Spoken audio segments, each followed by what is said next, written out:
अपनात्माओं, जैसे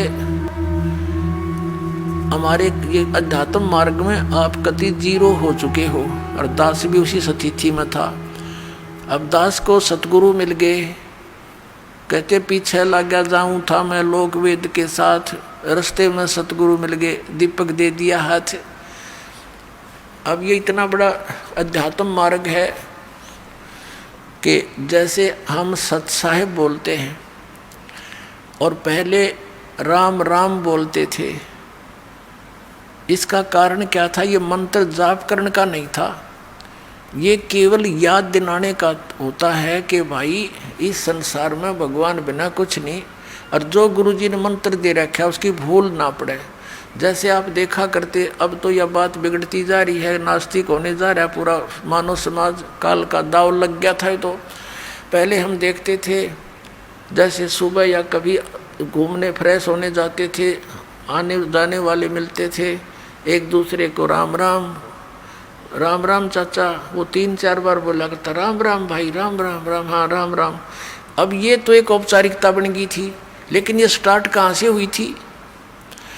ये ऐसे होता है कि ये मंत्र जो गुरुजी देते हैं, ये अपने मुख से दूसरे को बोलकर सुनाना नहीं होता, नहीं तो फिर उसको सुनाने से आप उसके गुरु बन गए, आपकी भक्ति नाश होनी शुरू हो जाएगी।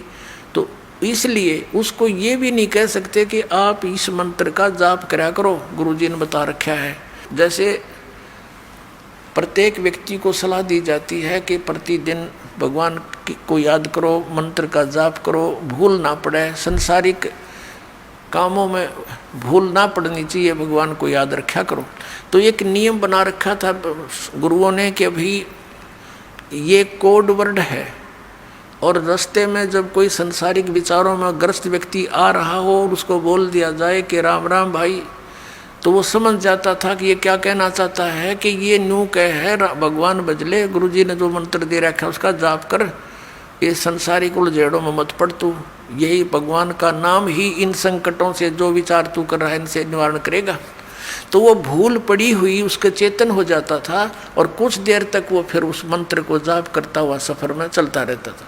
फिर कोई भूल पड़ती थी, आगे दूसरा टकरा जाता, राम राम भाई, हाँ राम राम राम राम। उनका उद्देश्य तो ये होता था कि मंत्र न याद रखियो, भूल ना पड़ जाए इस मंत्र की।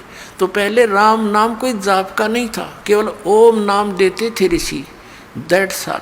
और उसको गुप्त रखना इसलिए अनिवार्य था कि तुम किसी को बताना नहीं, नहीं तो तुम गुरु बन गए, तुम्हारा फिर काम बिगड़ गया, तुम अधिकारी हो नहीं, दोनों चोट चपट।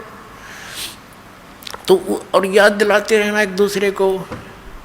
इस राम शब्द जब ये बोल रहे हैं तो ये समझ लेना, ये कहना चाह रहा है कि भगवान का वो मंत्र गुरुजी का याद कर, जाप करा करो, इस भगवान बिना संसार में कुछ नहीं है। तो ऐसे हम सत साहिब बोलते हैं। सत माने अविनाशी, साहिब माने राम।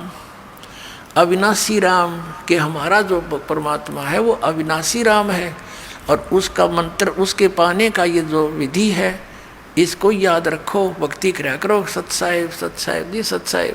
हाँ, मतलब उस समय आपको ये याद हो कि आप भाई भगवान बिना हमारा कोई नहीं है, और सचमुच ये कबीर साहब सच्चे परमात्मा अमर भगवान है, और जो मंत्र उनको दिया है वहाँ जाने का वो जाप ही सहयोगी है, उसकी भूल ना पड़े, ये होता था।